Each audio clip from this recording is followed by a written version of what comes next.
The diner on Highway 9. The evening sun painted the desert sky in shades of amber and rose as Marcus pulled his old pickup truck into the gravel parking lot. The diner sat alone on the edge of Highway 9, a small building with peeling paint and a neon sign that flickered between red and darkness. Through the dusty windows, Sarah could see only a handful of customers inside. She looked down at her outfit. She had spent an hour choosing the right dress, the one that made her feel confident without trying too hard. Her sister had helped with her makeup, and she had even bought new earrings for the occasion. Now, sitting in the passenger seat, she felt a small knot forming in her stomach. This was their first real date. They had met 3 weeks ago at the community center where Sarah volunteered on weekends. Marcus had been there to fix the broken heating system. She remembered how he had smiled at her, how he had made a joke about the temperamental furnace, how his laugh had seemed genuine and warm. They had talked for nearly an hour that day, long after the repairs were finished. He had asked for her number, and she had given it to him without hesitation. Their text messages over the following weeks had been easy and natural. When he finally asked her to dinner, she had said yes immediately. But now, looking at the small, weathered diner, Sarah felt a wave of uncertainty wash over her. Marcus turned off the engine and glanced at her, perhaps sensing her hesitation. "I know it doesn't look like much," he said softly. "But I promise, there's a reason I brought you here."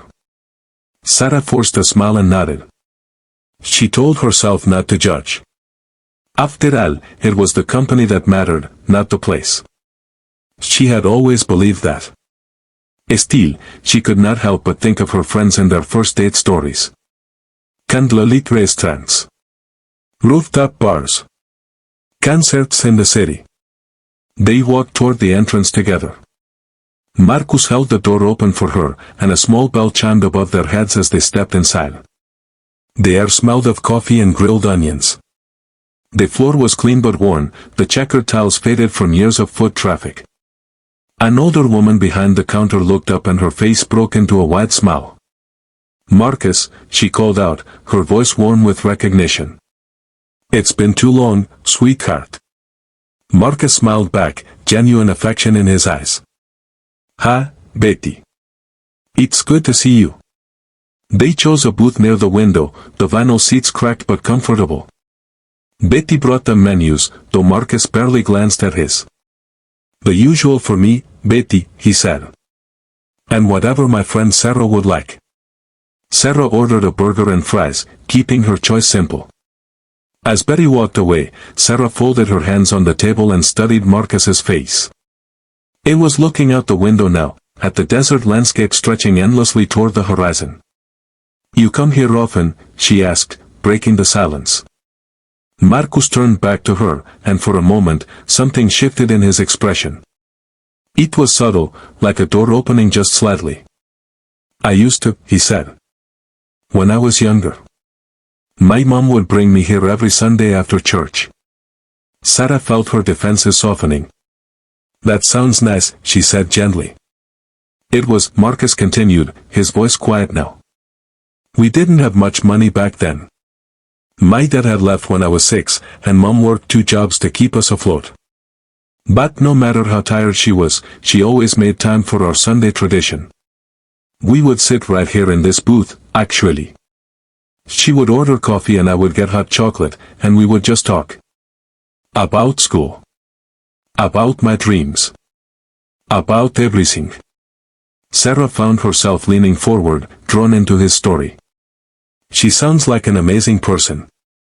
She was, Marcus said, and Sarah noticed the shift to past tense. "She passed away 4 years ago, cancer." "I'm so sorry," Sarah said, and she meant it deeply. Marcus nodded, accepting her condolences with grace. Betty was her best friend. They had known each other since high school. When Mom got sick, Betty was there every day. She even closed the diner twice a week to drive Mom to her appointments. Betty returned then with their food, setting the plates down carefully. She squeezed Marcus's shoulder as she passed, a small gesture filled with years of love and history. As they ate, Marcus continued to share memories. He told Sarah about how his mother had believed in him when no one else did. How she had encouraged him to learn a trade, to be independent, to build something with his own hands. How she had been so proud when he started his own repair business. She used to say that the measure of a person isn't in what they have, but in what they give, Marcus said, dragging a fret through ketchup. I never really understood what she meant until after she was gone. Sarah set down her burger, no longer focused on eating. And bringing me here, she said slowly, this is about honoring her memory? Marcus met her eyes, and she saw vulnerability there, honest and unguarded. Partly, he admitted. But it's also about being honest with you from the start. He wanted you to see who I really am, not some version of me trying to impress you with expensive restaurants or fancy gestures. Used me. The guy whose mom taught him that real value comes from authenticity, not appearances. Sarah felt tears prickling at the corners of her eyes. All evening, she had been so concerned with surface things, with what this date might look like to others, with whether it measured up to some imaginary standard. But Marcus had given her something far more valuable. He had given her truth. My friends are going to ask me about tonight, Sarah said, her voice thick with emotion. They're going to want to know where you took me, what we did. Marcus' expression grew cautious, perhaps bracing for disappointment. And I'm going to tell them, Sarah continued, that you took me to the most important place in your world. That you trusted me with your story. That you showed me what really matters. A slow smile spread across Marcus's face, relief and joy mingling together. They stayed at the diner for 3 more hours, long after their plates were cleared. They talked about everything and nothing. Marcus told her about the businesses he hoped to build. Sarah shared her dreams of opening a community art center for kids. They discovered shared values, common hopes, and a surprising number of similar experiences. When they finally stood to leave, Betty refused to let them pay. Your money's no good here, Marcus. Do you know that? And Sarah, she added, turning to her with knowing eyes, you take care of this boy. He's got his mother's heart. Outside, the desert night had grown cool and clear. Stars scattered across the black sky like diamonds on velvet. Marcus walked Sarah to the passenger door, but before he opened it, he paused. Thank you, he said simply, for understanding. Sarah reached out and took his hand, feeling the calluses from years of honest work.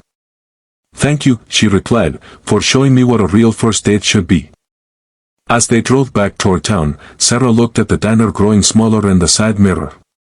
The neon sign flickered one last time before disappearing into the darkness. She realized then that she had been given a gift tonight.